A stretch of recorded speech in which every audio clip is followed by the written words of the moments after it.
Hello and welcome to Sound Strategic. I am Meia, the Research Fellow for Chinese Defense Policy and Military Modernization at the IISS. Hello, and I am Antonio Sampaio. I am a Research Fellow for Conflict, Security and Development.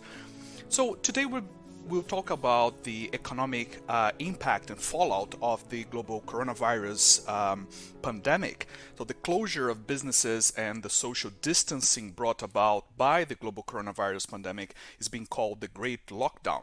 But it is also expected to be a great economic crisis, which according to the International Monetary Fund will be the most severe one since the Great Depression of the 1930s. China has announced an economic contraction of 6.8% in the first quarter, and the rest of the world might follow the trend. The IMF says that the global economy will probably contract by 3% in 2020. This, of course, carries implications for the role of governments in the economy, the prospects for global cooperation, trade, and globalization. And to help us navigate these turbulent geo-economic waters, I am speaking today with David Gordon, who is the Senior Adviser for Geo-Economics and Strategy here at the IISS.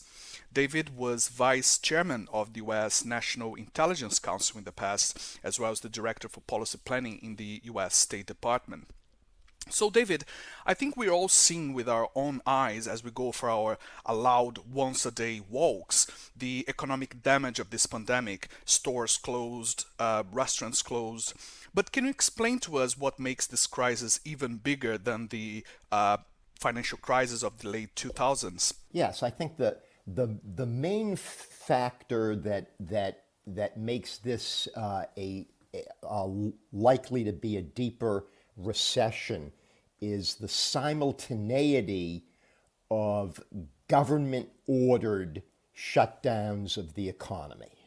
So this is really an unprecedented occurrence that generally recessions are either the result of some kind of financial shock or they're the result of cyclical economic pressures, inflation getting out of control, then interest rates going up, leading to a downturn in investment and economic activity.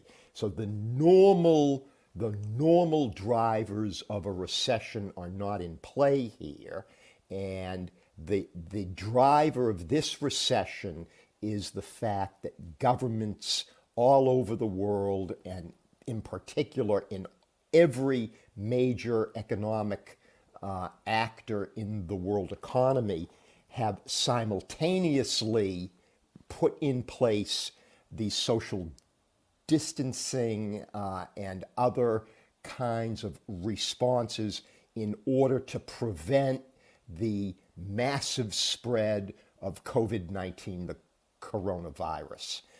And in comparison with 2008, at that time, this was a crisis that began in the financial system. It spread very widely, but it spread over a much longer period of time, and substantial elements of the world economy, in particular China, were able to largely avoid any impact back then. So it's simultaneity, and it's the fact that governments are shutting down economic activity very, very broadly in response to this health crisis that makes this both a very unusual economic contraction, but also a very, very, very steep one.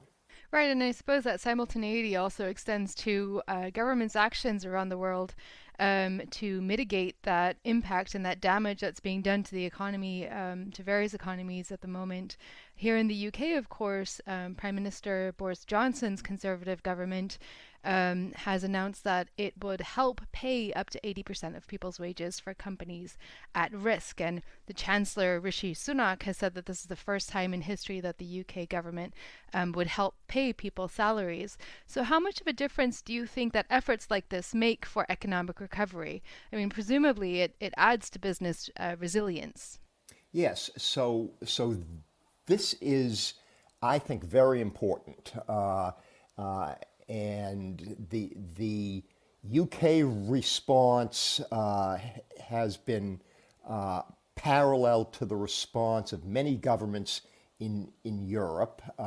In the U.S., there has not been a parallel response in terms of ensuring wages, but there has been an enormous increase in the availability of credit for small businesses and large businesses that hopefully will enable them to keep many more workers from being furloughed and go into kinds of policies and strategies that sustain demand. So all of this, in my view, is about keeping businesses alive and sustaining some levels of demand on the consumer side, and that will be very significant, I think,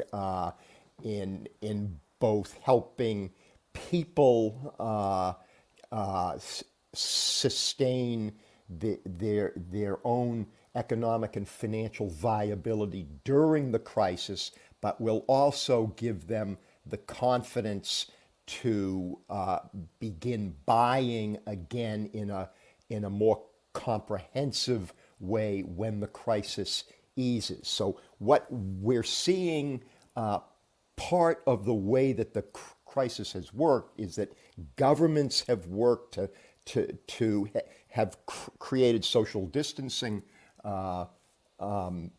guidelines and have forced businesses to close, but then consumers have also stopped purchases, even online purchases, of most things other than necessities. So part of what these programs and this enormous fiscal response that we're seeing all around the world is doing is an attempt to create the basis for a more V-shaped recovery when governments begin to remove the restrictions on economic activity and on productive activity. And as governments ride to the rescue, are we seeing more or less global cooperation in terms of trade institutions such as the World Trade Organization, the World Health Organization? I remember that during the 2008-2009 crisis, I was working as a journalist on international affairs in Brazil, and the G20 became a very important and a very frequent forum for discussions, responses, global packages of help and aid. So do we tend to see a strengthening of international fora such as the G20 and the UN-linked institutions, or do you see a recovery phase, meaning a retreat from global engagement, for instance, by reshoring supply chains and being more suspicious of international cooperation? Yes, I think one of the differences between what's happening in the world economy in this crisis versus what happened in the global financial crisis 12 years ago is that there is substantially less international cooperation this time around. And I think that there are a number of drivers of this. I think one is that in health crises, all politics becomes domestic, and that the pressure on very stressed supply chains for global health commodities has created a sort of every country for themselves kind of a mentality. So that's one element of it. But the second, and I think critical to this, is the impact of existing and indeed growing tensions between the U.S. and China.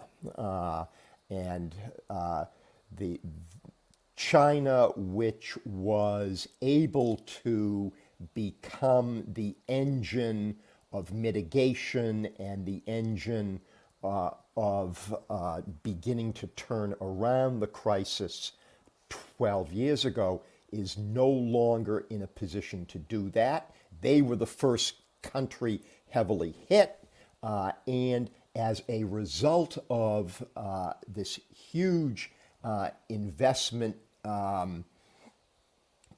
creation that they undertook at the time of the global financial crisis, they created an enormous debt overhang in their own economy that they're just beginning now to get a handle on. On the U.S. side, you have President Trump, who is overtly extremely nationalist. It's America first, and it's America first, especially during a time of economic crisis. So the last crisis actually saw the upgrading of the G20 from what had been a finance minister's level organization to a head of government organization, and the G20 was the forum 12 and 13 years ago for international cooperation. Now, that's not to say that the G20 is doing nothing now. Certainly, the agreement on curtailing energy supplies in order to put a floor around the oil market that happened last week, that was largely accomplished under the auspices of the G20 working with OPEC and Russia. So the G20 has had something of a role, but I do think that a combination of the U.S. Orientation towards America first and the Chinese unwillingness to and lack of capacity to get involved in this crisis in a way parallel to what they did in the global financial crisis has made a cooperative response much less likely. And given this lessened prospects for cooperation globally, what do you think the impact of that would be, or the implications for emerging economies, let's say, or the low income, middle income countries? I'm thinking here of countries like Brazil, Turkey, but also the developing world in terms of low income countries in Africa, in Asia, in Latin America. Will that mean that recovery will be slower this time than the last time around in the 2000s? That's a very, very good question, Antonio. So at the IMF World Bank spring meetings that are going on now, of course, virtually,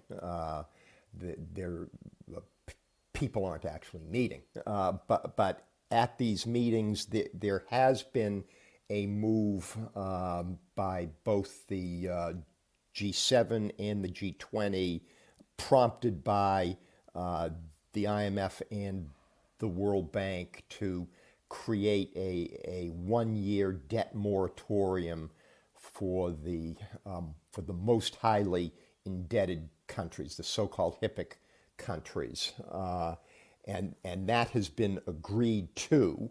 I think that just sets the stage for additional debt relief dynamics that will come in play over the next several months. A lot of this is going to depend on what happens with global supply chains. So there's been a lot of talk, I think, and a lot of ambition on sort of loosening the dependence of countries on global supply chains, particularly for strategic commodities.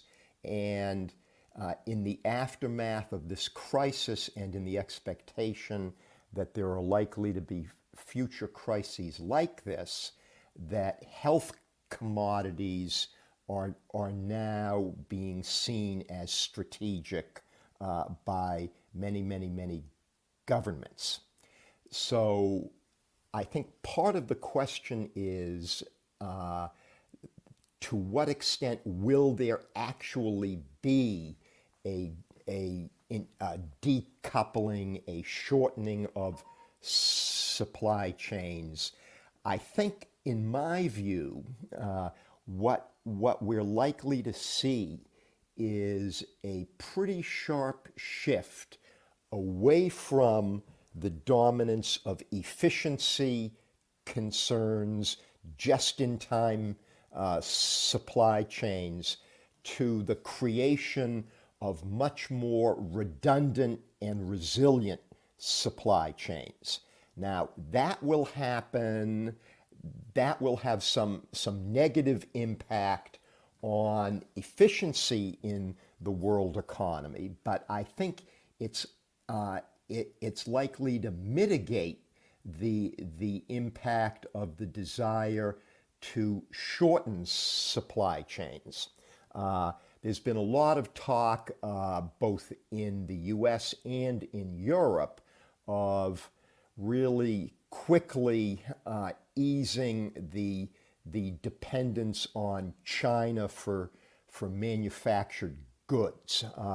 And I'm quite skeptical that we're actually going to be able to head in that direction. If you look at just the sheer dominance of China in global manufacturing, China really is the factory of the world. And it's simply not going to be easy to shift that quickly to other places. There's no other place that can take this up very quickly. There's no other big country prepared to do so. Vietnam, some of the other Southeast Asian countries over time can do this, but I'm a bit skeptical that we're actually going to see the level of supply chain shifts that are now being discussed actively by governments, particularly in Europe and in the United States. I think it's just much more difficult to accomplish this. Rather, I think it would be interesting to see if there can be more moves towards creating frameworks for ensuring that for strategic health goods, for instance, that governments create something along the lines of the strategic petroleum reserves that many governments now have. These were created in the aftermath of the 1973 OPEC embargo and have served a quite useful purpose and were combined with commitments to free trade in the oil market. So there is a model here, I think, for multilateral potential multilateral cooperation. The question is, will you be able to move towards that kind of an engagement in the aftermath of the COVID crisis, particularly given what are very, very strong tensions between the US and China, and a lot of very bad chemistry having to do with the fact that China, in the early phases of the crisis, was not at all transparent in what was happening in Wuhan. And then you had the United States in particular wanting to blame China as a result of that for the global crisis, and a lot of negative tensions emerging from that dynamic. I mean, there's so much to unpack from what you just said, David, but maybe I'll just ask a question about supply chains as well, and perhaps shortening those from China's perspective, because it's, of course, not only Western countries and countries that trade with China for strategic components or goods that are being affected by the slowdown in the Chinese economy and the current crisis. But China itself, of course, is facing with a supply chain crisis at the moment. I know that the government has come out and said that there have been a few issues, or that the supply chain has been impacted somewhat, but I think we analysts agree that the impact has been much further reaching than perhaps the Chinese government is willing to admit at the moment. And a follow-up on impact of this is, of course, that whilst they're trying to kickstart consumer confidence again in China, as the economy slowly opens up, costs are rising for everyday goods that are being impacted by these supply chain disruptions. So how do you think this is going to impact what China does with regards to its industrial and other supply chains in the future? That's a really great question, Maya, and not an easy one to answer. So I think that China has been reasonably successful in restoring supply chains, but that the damage that was done to those supply chains was huge.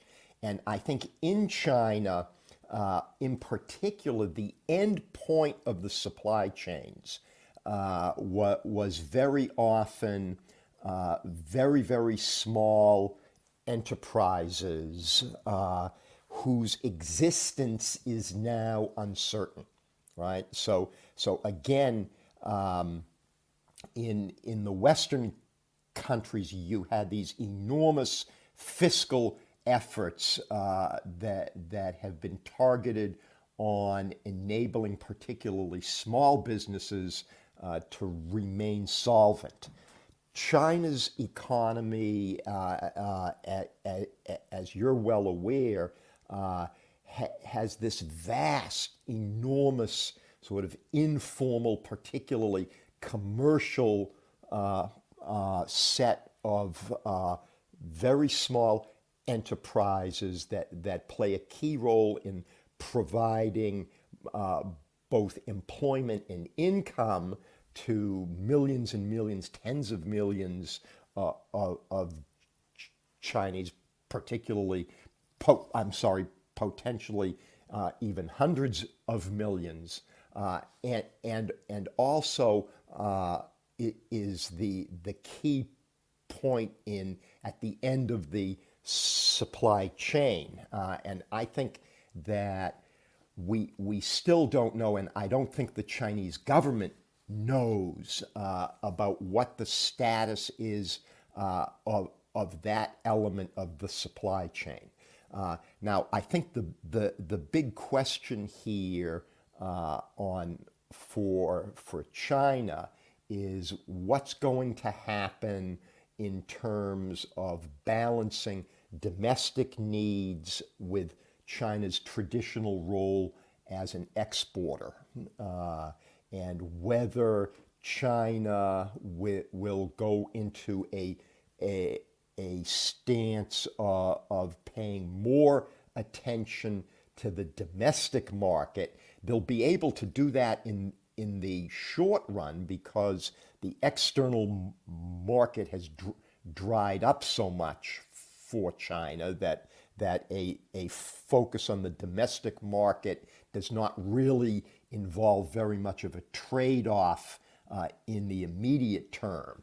But over the medium term, I think this is going to be a really significant question for China. And I think that the Chinese recovery, it's been reasonably V-shaped up to a 75 to 80% number in terms of supply chain restoration. But I think getting above that number is going to be very, very challenging. And you're correct. I think that a lot of this challenge is seen in prices rising in China for lots of commodities. Maybe just to go back to Antonio's question as well on international economic cooperation, a big question that's been asked and raised to the Chinese Foreign Ministry has been about debt relief along its Belt and Road Initiative project, particularly in Africa. I was wondering, how do you see this developing? Is this something that China can do? Is it something that China will do? I think the Foreign Ministry spokesperson has been quite vague and non-committal on this. But really, my question is, for a project like the Belt and Road Initiative, which was already garnering some negative or just some criticism at home in domestic public discourse in China, how much is debt relief a real possibility at the moment, both economically and politically? So I think that debt relief in Africa among the poorest countries is happening. That was the push that occurred earlier this week at the IMF meeting, and China agreed to cooperate with the G7 proposal for a debt moratorium for the HIPC countries.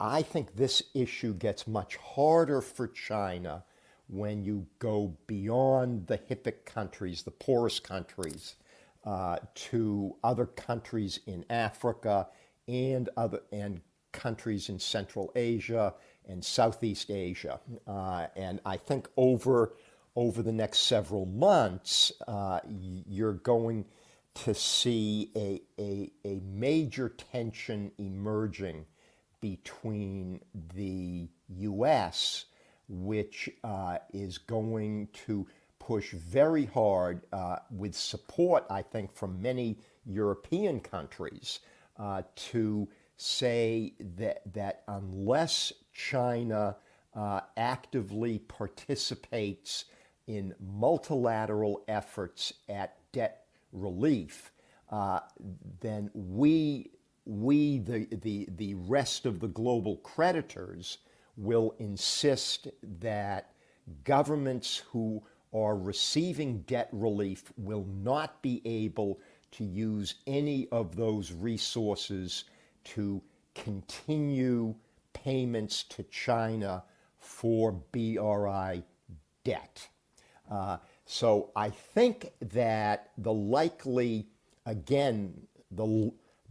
simultaneity of a lot of debt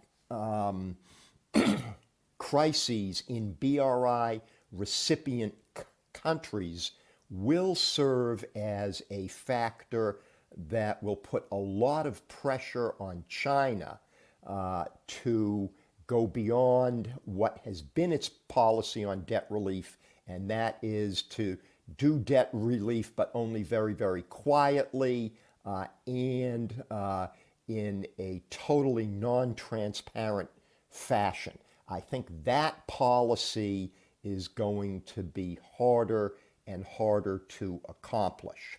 So I think China will be forced to enter into a more collaborative relationship with the other global creditors. And that will be a problem for China domestically because it will then become clear the degree to which a lot of the very, very substantial investments under BRI will end up not being repaid. And of course, BRI was sold domestically in China as a win-win proposition, partially because of the fact that its financing took the form of commercial loans rather than grants. And if, as I think is likely, those loans, many of those loans end up taking on a much greater grant component as countries in the BRI are incapable of repaying, I think the domestic politics of this in China will get a lot more challenging. This seems to be a give or break moment for some of these international initiatives or even organizations that have been created in the past few decades or even since the end of the Second World War in terms of how they are ready to respond to this really massive global crisis. When we look, French President Emmanuel Macron was saying in a recent interview that the European Union should show more solidarity and stop being the main countries, at least, should stop looking so much inwards, because it might failing to be more to have more solidarity would create problems in the future for the European project.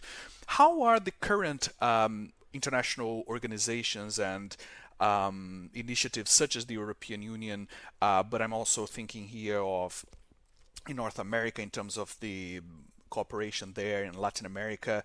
How are the recent, current, existing international projects and initiatives prepared to deal? How have they changed since the 2009 financial crisis to prepare for a potential global crisis like this? Well, I don't think anybody was prepared for this kind of a crisis. In finance, as in the military arena, I think countries always seek to prepare for a repeat of the most recent crisis. And so after the 2008 crisis, there was a lot of strengthening of financial institutions, of financial cooperation and collaboration mechanisms between countries. And those remain intact. I think that the financial institutional side of the global economy remains in relatively good shape. And that's the good news here. On the other hand, Antonio, I think you're absolutely right that the response in Europe has very much been along the lines of what I spoke of earlier, parallel to the response in the US. It's every country and every government for itself. And so I do think that the crisis is further highlighting this huge contradiction in Europe between a lot of effective move in responsibility of areas of European economy and society to the EU level, to Brussels. But at the same time, politics in Europe has remained fundamentally national. And what we're seeing in this crisis is when a crisis happens, it's the national side of that balance that gets reinforced at the expense of the European side.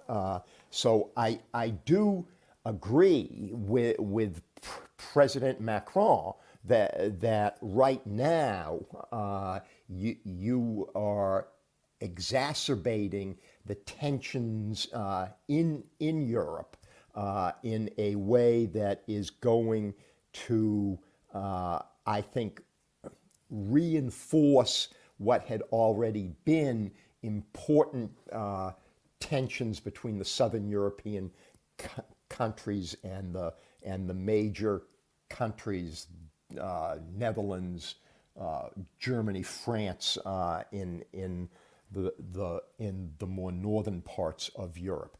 At the international level, the big issue we're having here now is the decision a few days ago by President Trump to defund the World Health Organization. And the reason he did so was the view by the United States with I think some considerable realism behind it that in the very early stages of the crisis, the World Health Organization was in some ways complicit with Chinese efforts to minimize transparency around what was going on in Wuhan. On the other hand, I think the notion that you're going to put in doubt the ability of the World Health Organization to operate during a global health crisis is just an enormous mistake by the United States, and will serve to weaken U.S. soft power and the ability of the United States to mobilize others in the international community for any kind of concerted effort. Absolutely, and I think the point on the WHO also touches upon a larger debate in the area of China studies at the moment, which is China's influence in international organizations and just how far that influence carries to support Chinese domestic and foreign policy.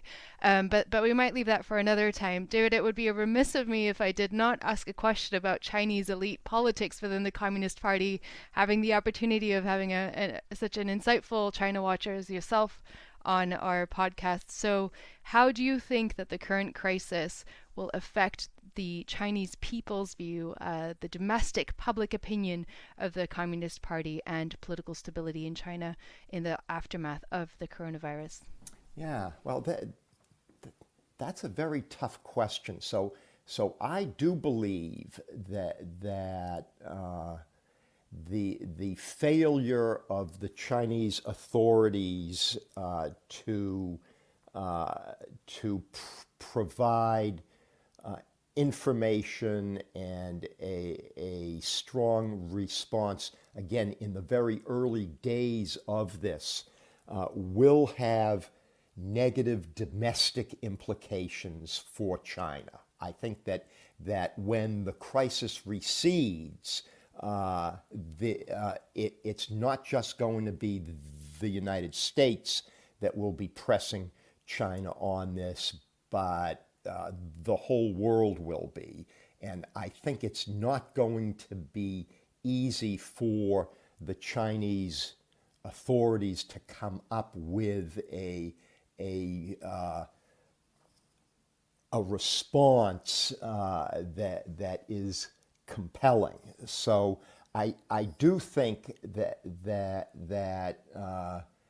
the crisis is going in a not immediately, but at when it begins to wane at the economic level and at the health level.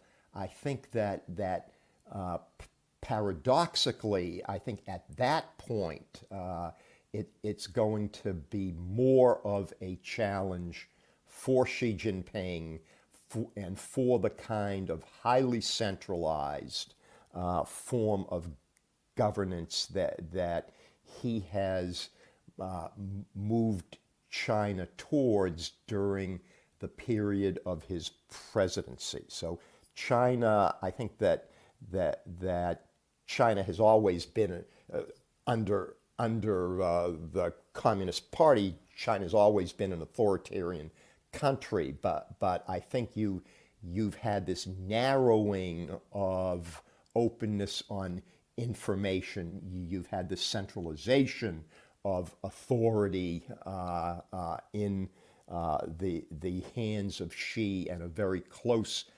coterie.